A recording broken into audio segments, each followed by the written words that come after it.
A Ranger's Apprentice, Book 1, The Ruins of Gorlan, by John Flanagan. Chapter 1. Try to eat something, Will. Tomorrow's a big day after all. Jenny, blonde, pretty and cheerful, gestured towards Will's barely touched plate and smiled encouragingly at him.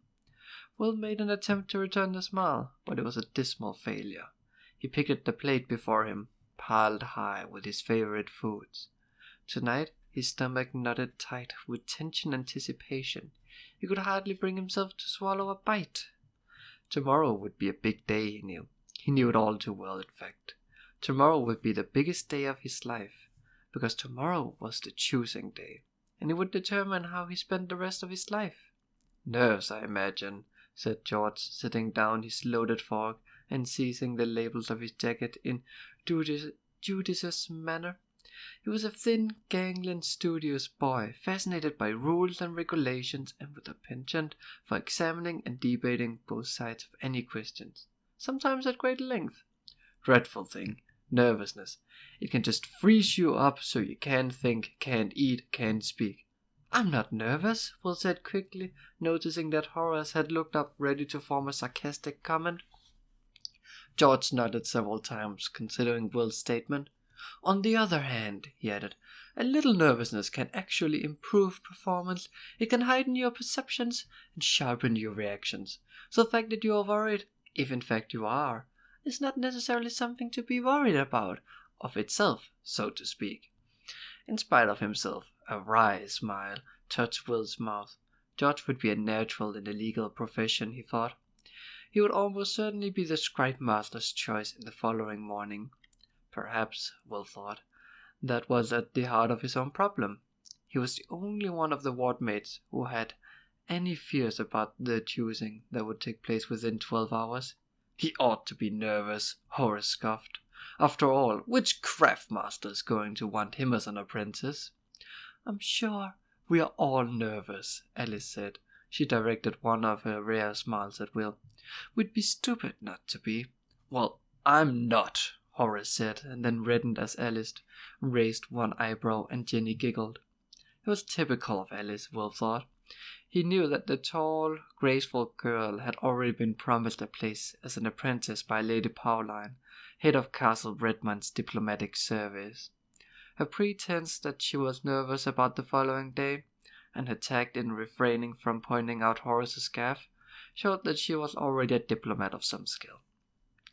Jenny, of course, would gravitate immediately to the castle kitchen's domain of Master Chubb, Redmond's head chef. He was a man renowned throughout the kingdom for the banquets served in the castle's massive dining hall. Jenny loved food and cooking, and her easygoing nature and unfailing good humor would make her an invaluable staff member in the turmoil of the castle kitchens. Battle School would be Horace's choice. Will glanced at his wardmate now, hungrily tugging into his roast turkey, ham and potatoes that he had heaped onto his plate. Horace was big for his age, and a natural athlete.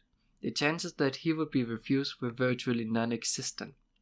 Horace was exactly the type of recruit that Sir Rodney looked for in his warrior apprentices.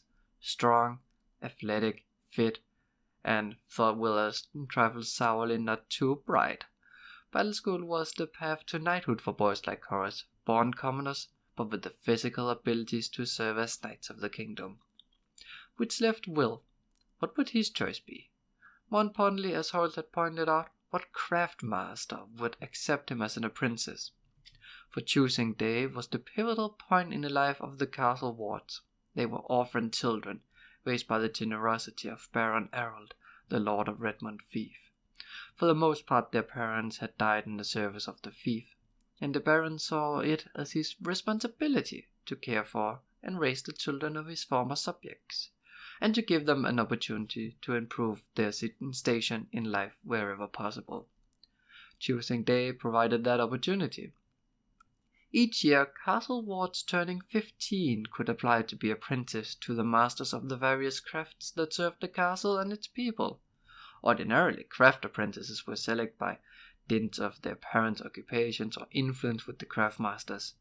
The castle wards usually had no such influence, and this was their chance to win a future for themselves. Those wards who weren't chosen, or for whom no openings could be found, would be assigned to farming families in the nearby village, providing farm labor to raise the crops and animals that fed the castle inhabitants. It was rare for this to happen, Will knew. The Baron and his craftmasters usually went out of their way to fit the wards into one craft or another, but it could happen, and it was a fate he feared more than anything. Horace caught his eye and now gave him a smug smile. "Still planning on applying for battle school, Will?" he asked through a mouthful of turkey and potatoes. "Better eat something then. You'll need to build yourself up a little." He snorted with laughter, and Will glowered at him.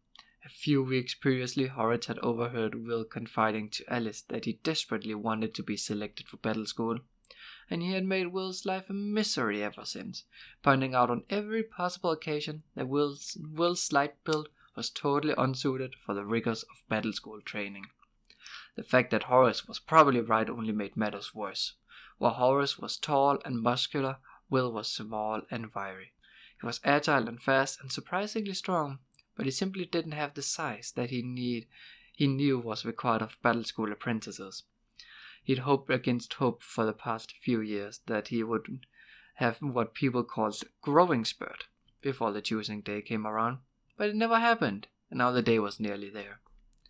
As Will said nothing, Horace sensed that he had scored a verbal hit. This was a rarity in the turbulent relationship. Over the past few years, he and Will had clashed repeatedly. Being the stronger of the two, Horace usually got the better of Will, although very occasionally Will's speed and agility allowed him to get in a surprise kick or a punch and then escape before Horace could catch him. But while Horace generally had the best of the physical clashes, it was unusual for him to win any of the verbal encounters. Will's wit was as agile as the rest of him, and he almost always managed to have the last word. In fact, it was this tendency that often led to trouble between them. Will was yet to learn that having the last word was not always a good idea. Horace decided now to press his advantage. "You need no muscle to get into battle school, Will. Real muscles," he said, glancing at the others around the table to see if anyone disagreed. The other watched uncomfortably at the growing tension between the two boys concentrate on their plates. "Particularly between the ears," Will replied, and unfortunately Jenny couldn't refrain from giggling. Horace's face flushed and he started to rise from his seat. But Will was quicker, and he was already at the door before Horace could disentangle himself from his chair. He contented himself with hurling a final insult after his retreating wardmate. "That's right! Run away, Will No Name! You are no name, and nobody will want you as an apprentice." In the anteroom outside, Will heard the parting sally, and felt blood flush through his cheeks. It was the taunt he hated most, although he had tried never to let Horace know that, sensing that, he would provide the bigger boy with a weapon if he did. The truth was, nobody knew Will's second name. Nobody knew who his parents had been. Unlike his yearmates, who had lived in the fief before their parents had died and whose family histories were known, Will had appeared virtually out of nowhere as a newborn baby. He had been found, wrapped in a small blanket, and placed in a basket on the steps of the ward building 15 years ago. A note had been attached to the blanket reading simply, "His mother died in childbirth, his father died a hero. Please care for him. His name is Will." That year there had been only one other ward.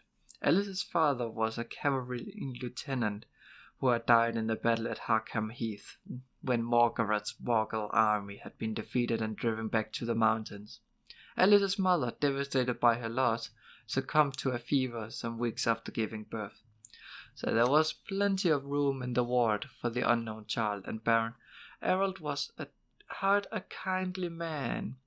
Even though the circumstances were unusual, he had given permission for Will to be accepted as a ward of the Castle Redmond. It seemed logical to assume that, if the note were true, Will's father had died in the war against Morgarath, and since Baron Errol had taken a leading part in that war, he felt duty-bound to honor the unknown father's sacrifice. So Will had become a Redmond ward, raised and educated by the Baron's generosity. As time passed, the others had gradually joined him, and Alice until there were 5 in their year group. But while the others had memories of their parents, or in Alice's case, people who had known them, and who could tell her stories about them, Will knew nothing of his past. That was why he had invented the story that had sustained him throughout his childhood in the ward. And as the years passed and he added detail and color to the story, he eventually came to believe it himself. His father, he knew, had died a hero's death, so it made sense to create a picture of him as a hero, a knight, warrior in full armor, fighting against the Wargal hordes, cutting them down left and right, until eventually he was overcome by sheer weight of numbers. Willa pictured the tall figure, saw in his mind, seeing every detail of his armor and his equipment, but never being able to visualize his face. As a warrior, his father would expect him to follow in his footsteps. That was why his selection for battle school was so important to Will, and that was why the more unlikely it became that he would be selected, the more desperately he clung to the hope that he might. He exited from the ward building into the darkened castle yard. The sun was long down, and the torches placed every 20 meters or so on the castle wall shed a flickering, uneven light. He hesitated a moment. He would not return to the ward and face Horace's continued taunts. To do so would only lead to another fight between them, a fight that Will knew that he would probably lose. George would probably try to analyze the situation for him, looking at both sides of the question and thoroughly confusing the issue. Alice and Jenny might try to comfort him, he knew. Alice particularly, since they had grown up together. But at the moment, he didn't want their sympathy, and he couldn't face Horace's taunts. So he headed for the one place he knew he could find solitude. The huge fig tree growing close by the castle's central tower had often afforded a haven. Heights held no fear for Will, and he climbed smoothly into the tree, continuing long after another might have stopped, until he was in the lighter branches at the very top. Branches that swayed and dipped under his weight. In the past, he had often escaped from Horace up here. The bigger boy couldn't match Will's speed in the tree, and he was unwilling to follow as high as this. Will found a convenient fork and wedged himself in it, his body giving slightly to the movement of the tree as the branches swayed in the evening breeze. Below, the foreshortened figures of the watch made their rounds of the castle yard. He had the door of the ward building open, and glancing down saw Alice emerge, looking around the yard for him in vain. The tall girl hesitated a few moments, then seemed to shrug, turned back inside. The elongated rectangle of light that had the open door through across the yard was cut off as she closed the door softly behind her. Strange, he thought, how seldom people tend to look up. There was a rustle of soft feathers, and a barn owl landed on the next branch, its head swiveling, its huge eyes catching every last ray of the faint light. It studied him without concern, seeming to know it had nothing to fear from him. It was a hunter, a silent flyer, a ruler of the night. "At least you know who you are," he said softly to the bird. It swiveled its head again, then launched itself off into the darkness, leaving him alone with his thoughts. Gradually, as he sat there, the lights in the castle windows went out, one by one. The torches burned down to smoldering husks, and were replaced at midnight by the change of watch. Eventually, there was only one light left burning, and that he knew was the Baron's study, where the Lord of Redmond was still presumably at work, poring over reports and papers. The study was virtually level with Will's position in the tree, and he could see the burly figure of the Baron seated at his desk. Finally, Baron Errol rose, stretched, and leaned forward to extinguish the lamp as he left the room, heading for his sleeping quarters on the floor above. Now the castle was asleep, except for the guards on the walls, who kept constant watch. In less than 9 hours, Will realized he would face the choosing. Silently, miserably, fearing the worst, he climbed down from the tree and made his way to his bed in the darkened boys' dormitory in the ward. Chapter 2. "All right, candidates, this way, and look lively." The speaker, or more correctly, the shouter, was Martin, secretary to Baron Errol. As his voice echoed around the anteroom, the 5 wards rose uncertainly from the long wooden benches where they had been seated, suddenly nervous now that the day had finally arrived. They began to shuffle forward, each one reluctant to be the first through the great iron-bound door that Martin now held open for them. Come on, Martin bellowed impatiently. Alice finally elected to lead the way, as Will had guessed she would. The others followed the willowy blonde girl. Now that someone had decided to lead, the rest of them were more content to follow. Will looked around curiously as he entered the Baron's study. He'd never been in this part of the castle before. This tower, containing the administrative section and the Baron's private apartments, was seldom visited by those of low rank, such as the castle wards. The room was huge. The ceiling seemed to tower above him, and the walls were constructed of massive stone blocks, fitted together with only the barest lines of mortar between them. On the eastern wall was a huge window space, open to the elements, but with massive wooden shutters that could be closed in the event of bad weather. It was the same window he had seen through last night, he realized. Today's sunlight streamed in and fell on the huge oak table that Baron Errol used as a desk. "Come on now! Stand in line! Stand in line!" Martin seemed to be enjoying his moment of authority. The group shuffled slowly in line, and he studied them, his mouth twisted in disapproval. "In Si's place, tallest this end," he indicated, the end where he wanted the tallest of the five to stand. Gradually the group rearranged itself.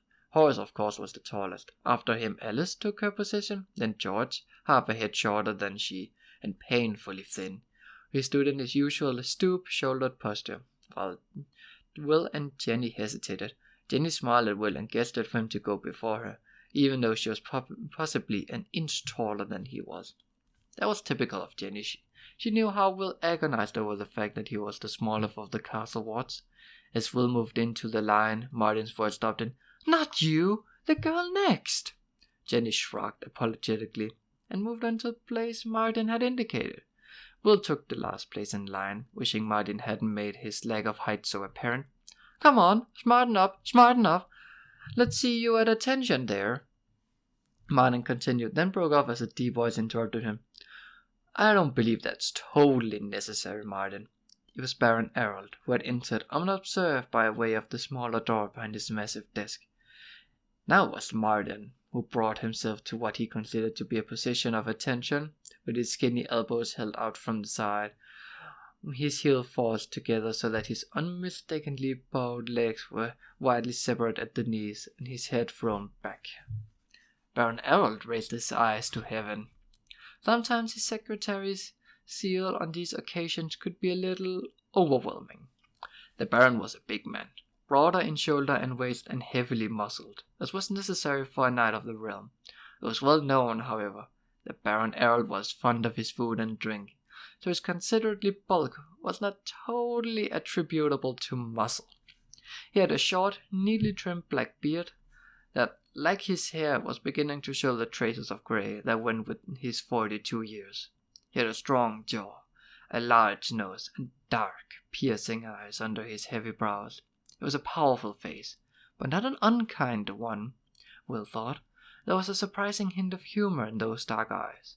Will had noted it before on the occasion when Errol had made his infrequent visits to the ward's quarters to see how their lessons in personal development were progressing. "Sir," Martin said at top volume, causing the Baron to wince slightly, "the candidates are assembled." "I can see that," Baron Errol replied patiently. "Perhaps you might be good enough to ask the craftmasters to step in as well." "Sir," Martin responded, making an attempt to click his heels together. As he was wearing shoes of a soft, pliable leather, the attempt was doomed to failure. He marched towards the main door of the study, all elbows and knees. Will was reminded of a rooster. As Martin laid his head on the door handle, the Baron stopped him once more. "Martin?" he said softly as the secretary turned an inquiring look back at him. He continued at the same quiet tone. "Ask them. Don't bellow at them. Craftmasters don't like that." Yes, sir," said Martin, looking somewhat deflated. He opened the door, and making an obvious effort to speak in a lower tone, said, "Craftmasters, the Baron is ready now." The craft school heads entered the room in no particular order of precedence. As a group they admired and respected one another, and so rarely stood on strict ceremonial procedure. Sir Rodney, head of the battle school, came first, tall and broad-shouldered like the Baron. He wore the standard battle dress of chainmail shirt under his white surcoat, emblazoned with his own crest a scarlet wolf's head. He had earned that crest as a young man fighting the wolf ships of the Scandian sea raiders who constantly harried the kingdom's east coast. He wore a sword belt and sword, of course.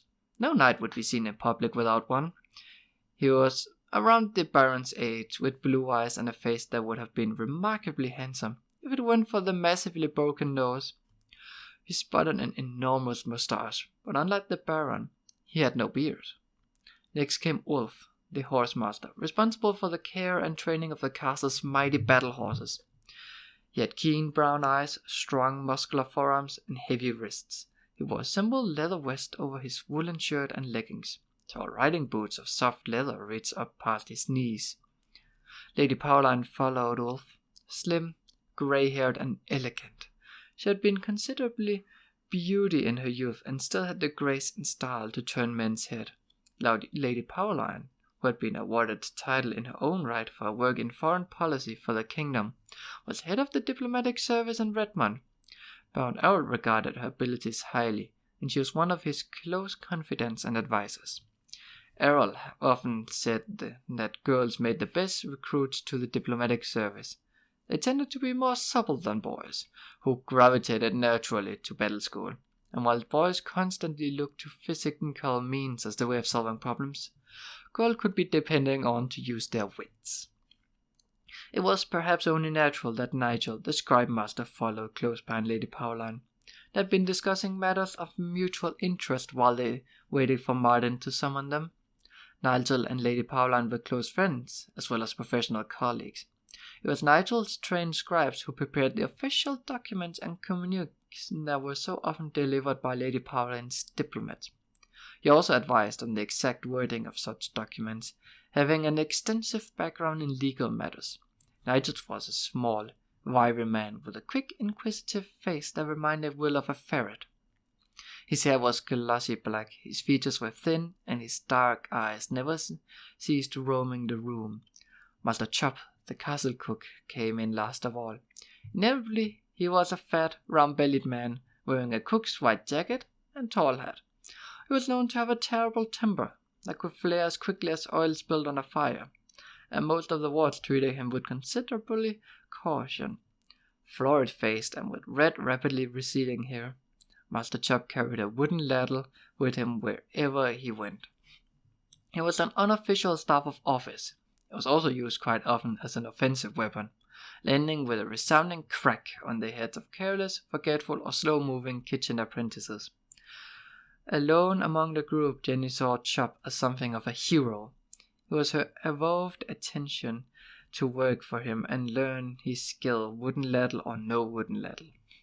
There were other craftmasters, of course. The armorer and the blacksmith were two, but only those craftmasters who currently had vacancies for new apprentices would be represented today.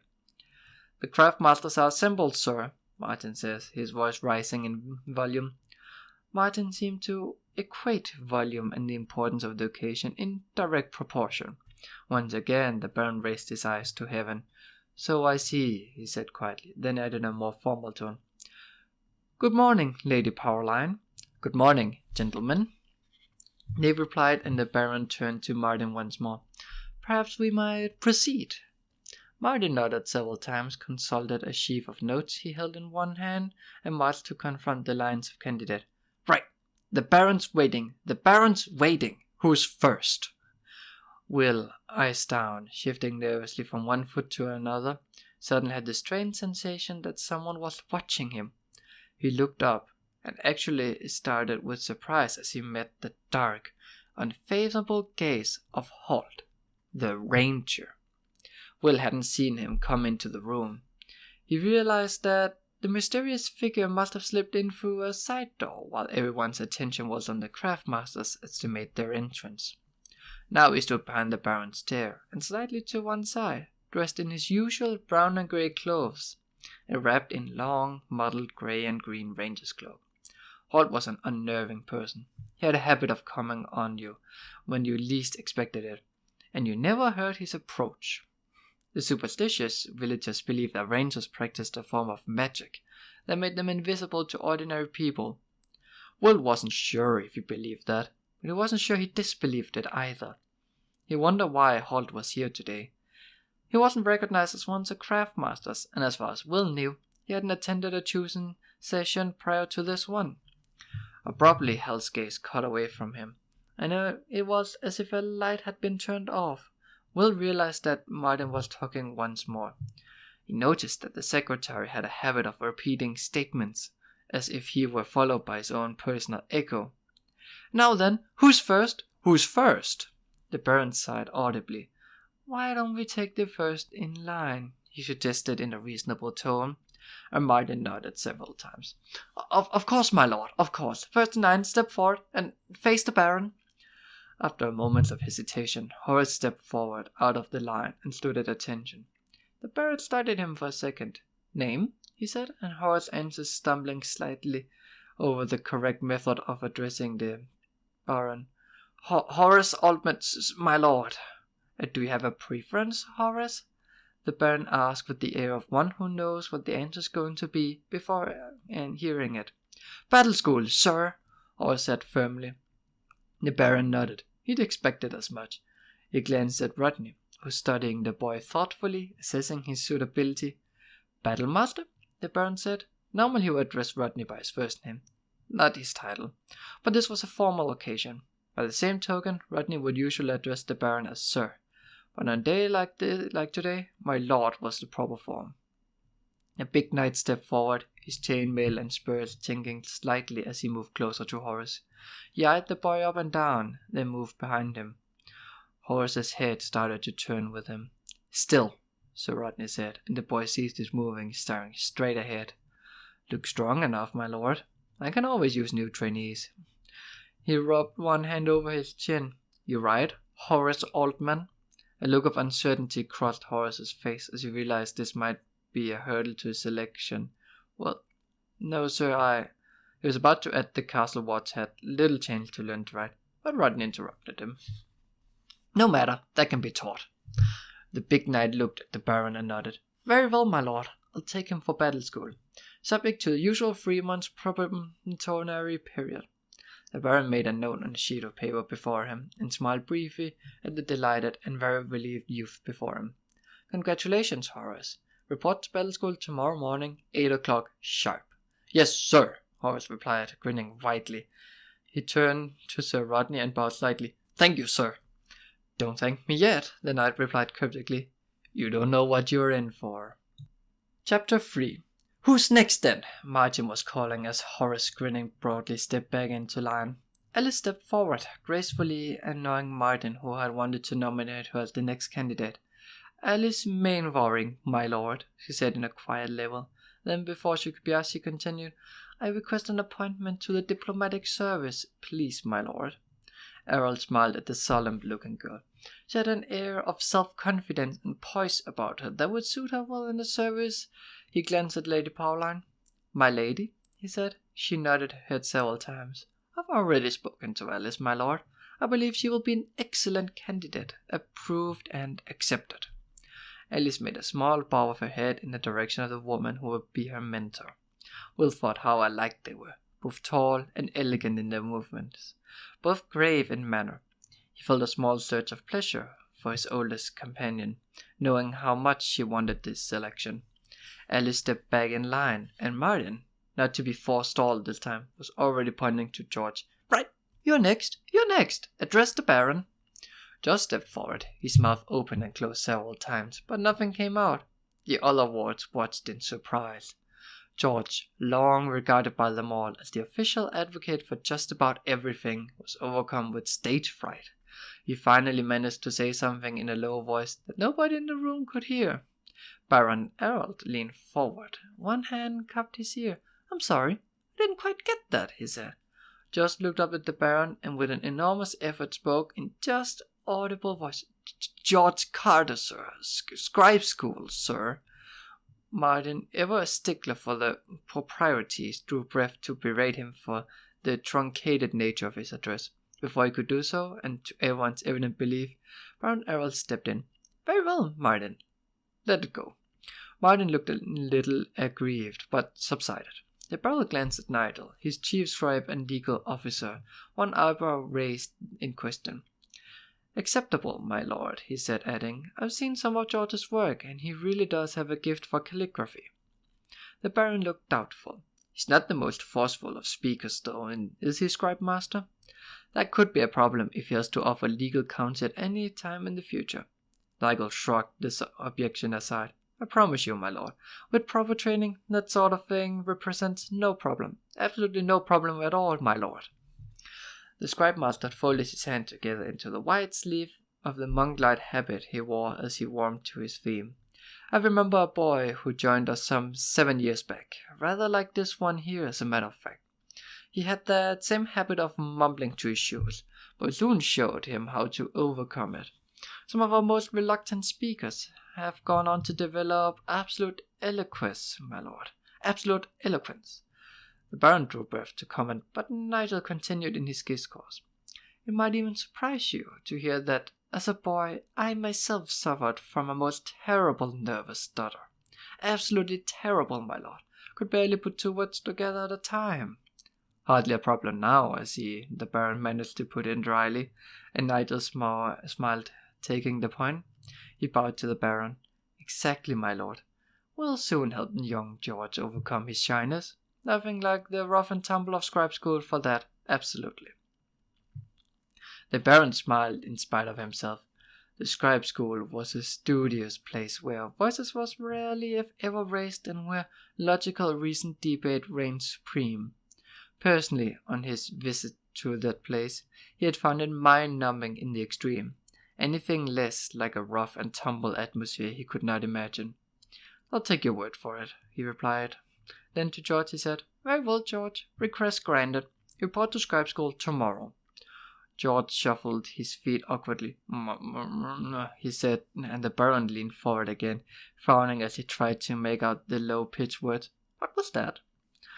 George finally looked up and managed to whisper, Thank you, my lord.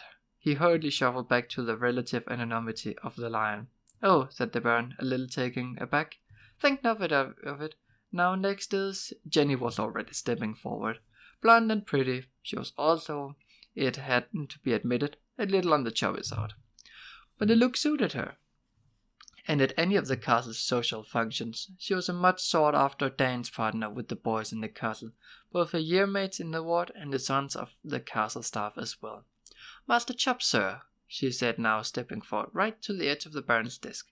The Baron looked into the face, saw the eagerness shining there in the blue eyes, and couldn't help smiling at her. What about him?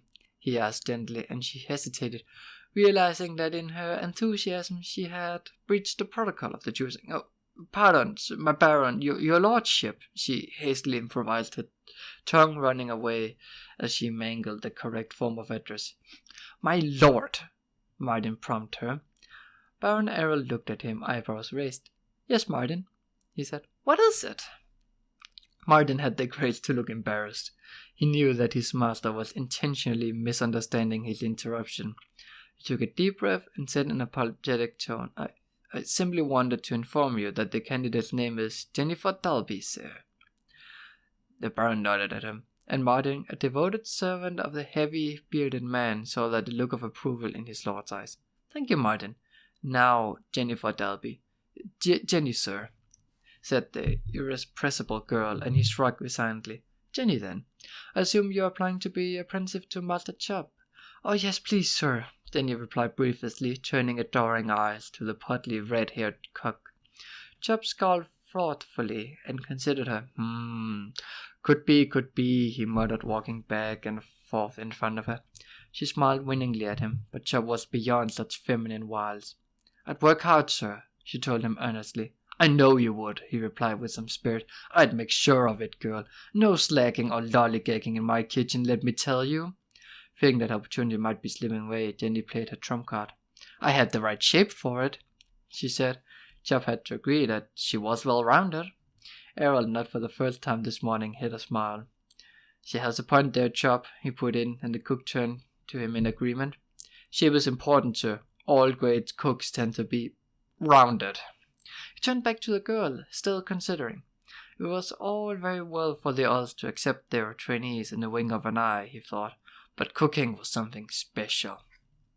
Tell me, he said to an eager girl, What would you do with a turkey pile? Jenny smiled dazzlingly at him. Eat it, she answered immediately. Chub rapped her on the head with a ladle and cried, I meant what would you do about cooking it, he asked. Jenny hesitated, gathering her thoughts, then plunged into a lengthy technical description of how she would go about constructing such a masterpiece. The other four wards, the Baron, his craftmasters, and Marty, listened in some awe, with absolutely no comprehension of what she was saying. Chub, however, nodded several times as she spoke, interrupting as she detailed the rolling of the pastry. 9 times, you say, he said curiously, and Jenny nodded sure of her ground.